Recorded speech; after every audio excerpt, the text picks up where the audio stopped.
First thing I want you to do is say how pleased I am to help support the meeting here. The School of Media and Public Affairs is one of the supporting organizations.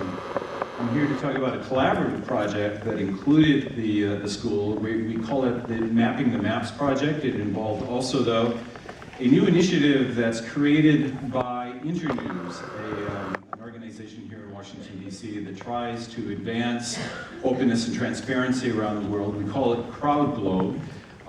It is intended to be a platform that will be used by researchers in a collaborative fashion to analyze data, mostly geospatial data.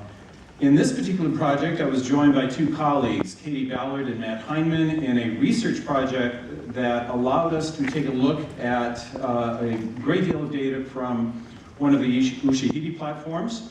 In that work, we also were joined by this guy named Patrick Meyer and also Rob Baker, both serving as independent consultants in this particular initiative. We also had the support of various other people on both the GW faculty and other locations. What we're trying to do is really take a look at the CrowdGlobe Ushahidi hosted deployment. We're asking various statistical questions about the appearance of the data. How has this platform been used in the year or so that it was deployed?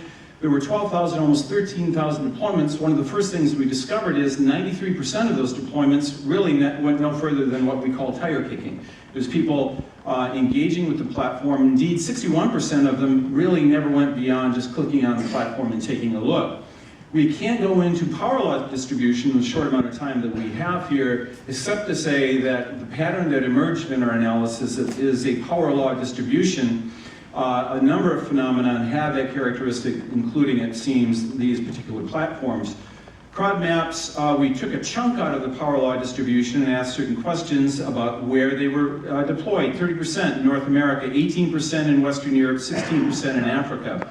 We asked a series of questions also about the kinds of topics that the deployments were used for. A lot of it had to do with emergency, media, natural disasters, health and medical concerns. Even if you were to take the top 10%, the bottom 10% of the deployments, you'd see certain commonalities: crime, environmental concerns, infrastructure concerns, animals. Bird lovers love this. They track where bird sightings are.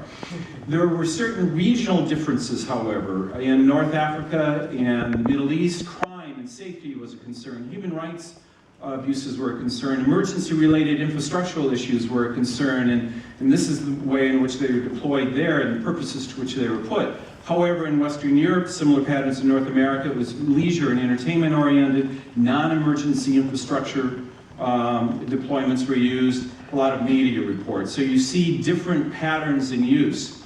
Beyond just getting a sense of how the data looked, we also we asked questions of the people who used the technology.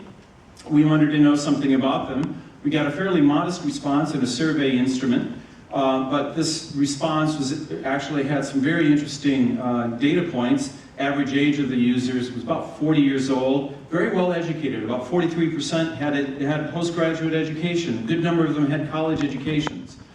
In terms of what happened in their effort, they report a whole variety. The largest of the reasons why something wasn't used was they had no intention in the first place. They were interested in just how the maps work.